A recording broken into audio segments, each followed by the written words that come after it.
ছাই যুক্তরাষ্ট্রের Los Angeles. সামনে যা পড়ছে তার সবই মুহূর্তেই দাবানল গিলে খাচ্ছে। ধনীদের নগর এখন পরিণত হয়েছে ভুতুড়ে শহরে।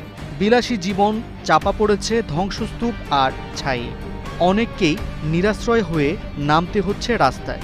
তবে সব হারানোর বেদনায় হাহাকার করার সময়ও পাচ্ছে না লস অ্যাঞ্জেলসবাসী। এবার আসছে আরও সর্বনাশী ধাক্কা। আবহাওয়ার পূর্বাভাস বলছে আগুন হবে আরও সর্বনাশী। দাবানল নিয়ন্ত্রণে সবটুকু দিয়ে চেষ্টা করেও কুলকিনারা করতে পারছেন না ফায়ার কর্মীরা। তার মাঝেও এলো আরও বড় বিপদের বার্তা।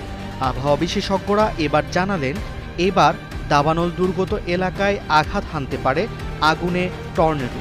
আর এমনটা ঘটলে তা হবে আরও বিপজ্জনক ও বিপর্যয়কর। পুরো লস অ্যাঞ্জেলসই ভ্যানিশ হয়ে যেতে পারে। দাবানল ছড়িয়ে পড়া এলাকাগুলোতে বর্তমানে বাতাসের তীব্রতা বেশি। আবহাওয়া রয়েছে বেশ শুষ্ক অবস্থানে। দুই ঘটনায় পরিস্থিতি হয়ে উঠেছে আরও ভয়ঙ্কর। তাই বড় আকারের নতুন দাবানলের শঙ্কা করা হচ্ছে। বর্তমান চরম ভাবাপন্ন আবহাওয়ায় আগুনের টর্নেডো সৃষ্টির জন্য বেশ অনুকূল। এত আধুনিক সরঞ্জাম আর প্রযুক্তি থাকতেও কেন এই দাবানল নিয়ন্ত্রণে আনা যাচ্ছে না, সেই প্রশ্নও উঠছে ঘুরে ফিরে।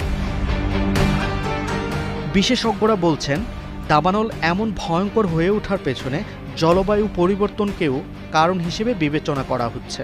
আর সেই জলবায়ু পরিবর্তনের জন্য দায়ী আসলে আমেরিকার মতো বিশ্বের বড় দেশগুলো। দুর্যোগের ধকল তাই বেশি পোহাতে হচ্ছে। স্থানীয় ফায়ার সার্ভিসের মতে ক্যালিফোর্নিয়া এলাকায় ৯৫% দাবানলের শুরুটা হয় মানবসৃষ্ট কারণে। তারপর সে আগুনে ঘি ঢালার মতো কাজ করে স্যান্টা আনার বাতাস। শুষ্ক আর উষ্ণ পর্যায়ের স্যান্টা আনা বাতাস বেশ শক্তিশালী। যুক্তরাষ্ট্রের নেভাডা, উটাহ ও ক্যালিফোর্নিয়ার দক্ষিণাঞ্চলের শুকনো এলাকা থেকে এটি উড়ে আসে। ক্যালিফোর্নিয়া অঙ্গরাজ্যের লস অ্যাঞ্জেলসে দাবানলের কারণে লাখ লাখ মানুষ ঘরবাড়ি ছেড়ে নিরাপদ আশ্রয়ে সরে গেছেন।